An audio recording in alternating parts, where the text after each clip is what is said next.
Early on in the battle over the next House Speaker, Marjorie Taylor Greene, one of Kevin McCarthy's key allies, got really frustrated with the other side's negotiating tactics.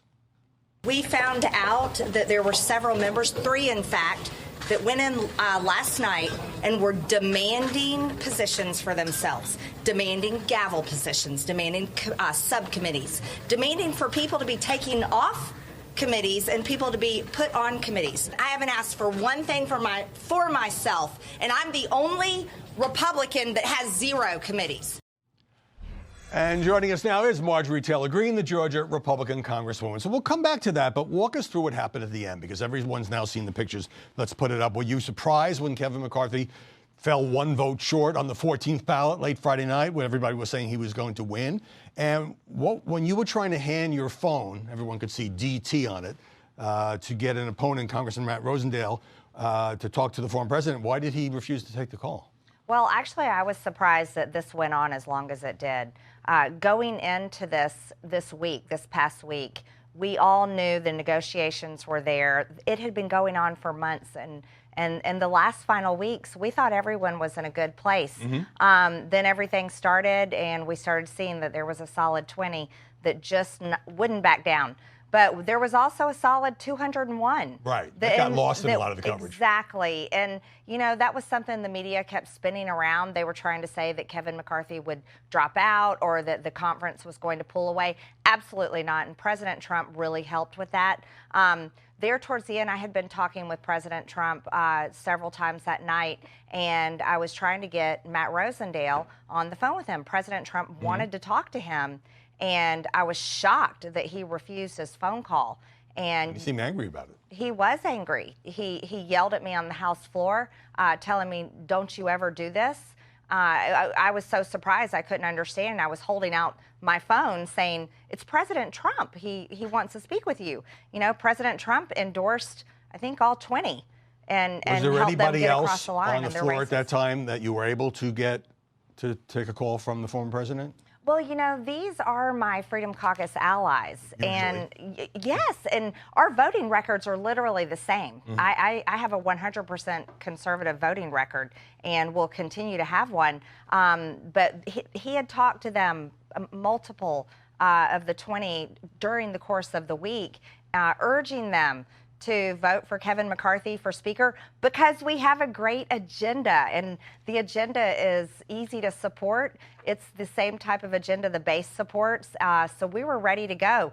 But it took a while to get there, but I'm really glad they came around. Just briefly, were you concerned at all about there being an actual fist fight on the House floor when Mike Rogers was lunging toward Matt Gaetz, who had voted present, but clearly there was some kind of miscommunication or screw-up, and then Congressman Rogers having to be restrained? Well, there was a lot of frustration and patience. People's patience were worn out. There were some things happening behind the scenes that had caused a lot of people to be upset.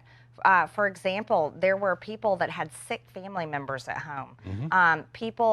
Kevin Hearn's mother had passed away.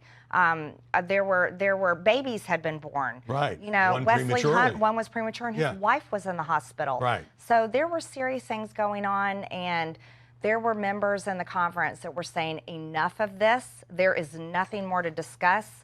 There's no reason to prolong this. Let's get on with it. Okay. Now, a few months ago, you told New York Times Magazine writer Robert Draper for his book about McCarthy, you said, "I think that to be the best speaker," we can put this up here, "of the House and please the base, he's going to give me a lot of power and a lot of leeway. And if he doesn't, they're going to be very unhappy about it. That's not in any way a threat. That's reality." So could it be said, and this has gone on in the history of our republic, that you'd already cut your deal, that if McCarthy became Speaker, you wouldn't be treated as some fringe character, but you would have influence? That's not at all true. As a matter of fact, I don't have any committee assignments yet. I've only submitted the same form that every other member gets to submit, asking for committees. And I don't have a promise. I've already heard some people saying that what they're getting, because that was honestly what a lot of the negotiations in the end were all about. I have no promise. I have no deal. I only fully supported, I've said this all along, the agenda that's laid out there. It's even on Kevin McCarthy's website. what we can accomplish in the Republican conference. And the reason why I told that to Robert Draper is because I have the support of the base, and I keep telling everyone here in Washington, this is what the American people want. And it was easy for me to get on board with this agenda because I'd see the conference come around the same things. Yeah. And well, just to deal with one bit of history, the Democrats stripped you of your committee assignments after you were elected. That was raw politics. But in fairness, didn't you also say around that period that you had been a follower of QAnon conspiracy theories and you had rethought this and you were no longer influenced by the group? Well, like a lot of people today, I had easily gotten sucked into some things I'd seen on the internet, but that was dealt with quickly early on. I never campaigned on those things. That was not something I believed in. That's not what I ran for Congress on. So those are so far in the past. All right. You tweeted, I guess in late December, being conservative and anti-establishment, I used to criticize Kevin McCarthy a lot. So if that's true, why did you end up on his side when some of your fellow conservatives from the Freedom Caucus, obviously, you know, Gates was saying he will not win next week, next month, next year? Thank you. That's a great question. Yeah, he did say that, and sure enough, Kevin McCarthy is our speaker. Well, here's what happened. I came into Congress, and, you know, Kevin and we had some public confrontations, or not necessarily confrontations, but said things about one another. But I did something that I wish more members of Congress would do. I started talking to Kevin McCarthy, and I went and met with him and got to know him better and got to understand where he sees the conference going, what he sees our agenda, and what we should do. And that's why I came around a lot sooner than 20 of my Freedom Caucus colleagues. But listen, here's the great news.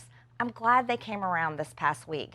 So what you saw them do, learn to trust them and have faith in the plan going forward, I was able to do that over the past year. But I hope more of my colleagues do that. When things got heated, you said this about Congressman Chip Roy of Texas.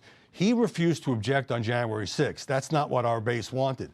So a lot of the people who were backing Kevin McCarthy also didn't vote to certify the Electoral College results for Joe Biden. Do you think that's an important thing to the base even today?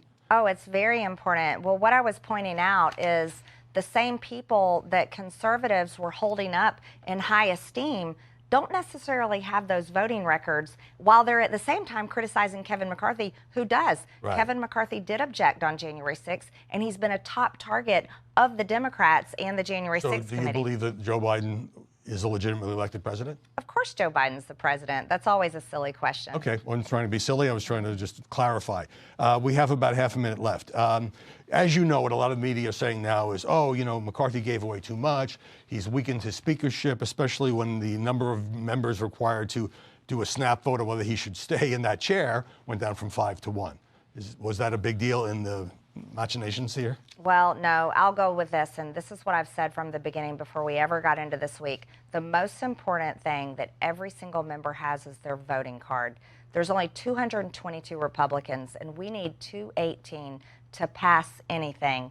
That's where the magic happens. And so the big fight that happened this week, I think that a lot of it was really unnecessary and just a bunch of fanfare that helps popularity on the internet but doesn't produce results. Now we have a speaker that we can produce results with, and we have to do that by coming together to get 218. Yeah. That's where our power lies. And so with this rules package, let's be very real. We've got a Biden White House, we have a Democrat-controlled Senate, and we got to get to 218 to accomplish anything. Right. Ultimately in Washington, it's about the math. That's right. Marjorie Taylor Greene, thank you so much for coming in today. Thank you for having me.